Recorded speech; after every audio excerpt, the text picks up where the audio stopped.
Just ahead on 6 News this morning, a big deadline is coming up for those who use heating credits to keep warm in the winter. What you need to know.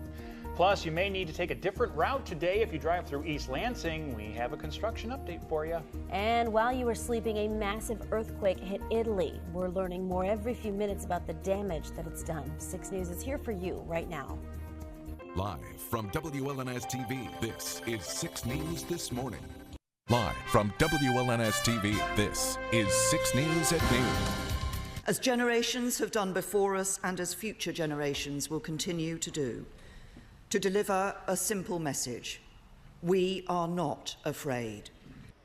British Prime Minister Theresa May is standing strong in front of Parliament today, just one day after an attack terrorized the heart of London. We're here for you now with breaking news on the ongoing investigation and case of former MSU doctor Larry Nassar.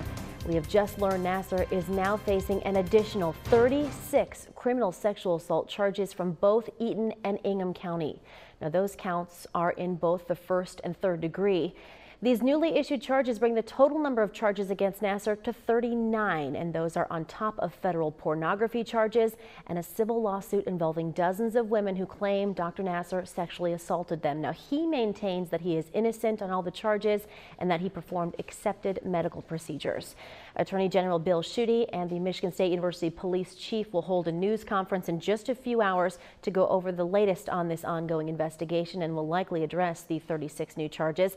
And our Alexandra Illich will be here for you. She is going to be covering that conference for you. And you can also watch the news conference through the live stream on our website, WLNS.com. Live from WLNS-TV, this is 6 News at 6. We're on the scene of breaking news on the city's east side, where police have been investigating for hours after shots were fired at a local barbershop.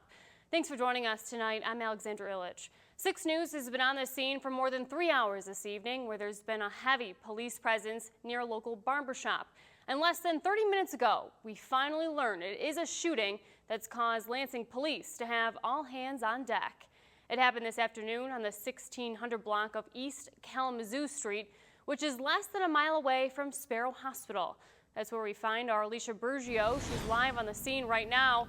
We continue to follow developing news out of Kalamazoo County, where 6 people were shot and killed. 2 others are fighting for their lives this morning after a seemingly random shooting overnight.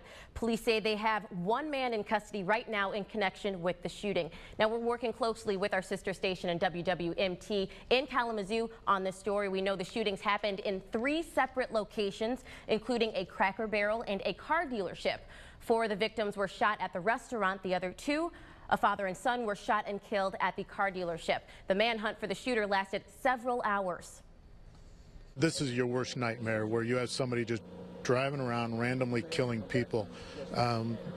There's usually a rhyme or reason to it. In this particular case, we're not finding that. Hopefully, when we interview the individual, he'll disclose that to us. Officials say a 14-year-old victim remains in serious condition this morning. Please stay with 6 News for updates on this story. We will bring you the very latest as officials continue their investigation. Live from WLNS-TV, this is 6 News at noon.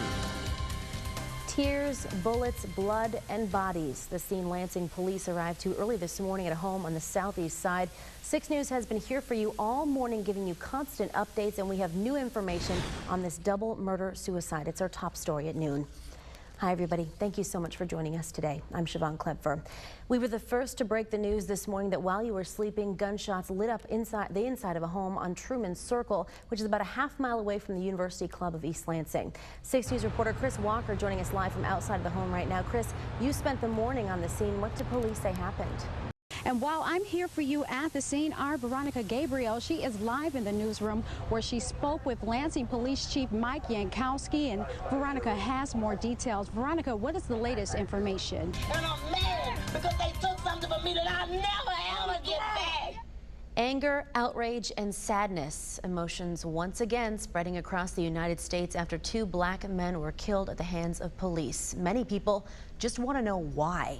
It's our top story at noon. Hi, everyone. Thank you so much for joining us today. I'm Siobhan Klepfer.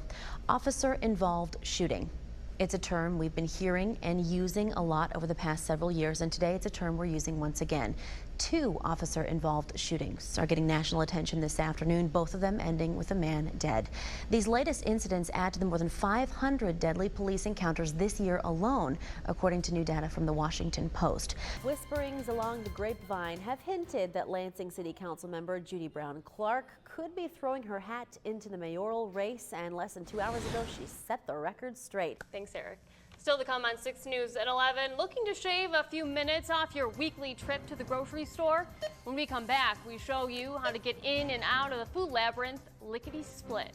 All right, Jim, thank you. But coming up next year on 6 News at noon, protests we first told you about last month got violent last night in North Dakota. After the break, why things turned nasty and the surprising number of people taken away by police.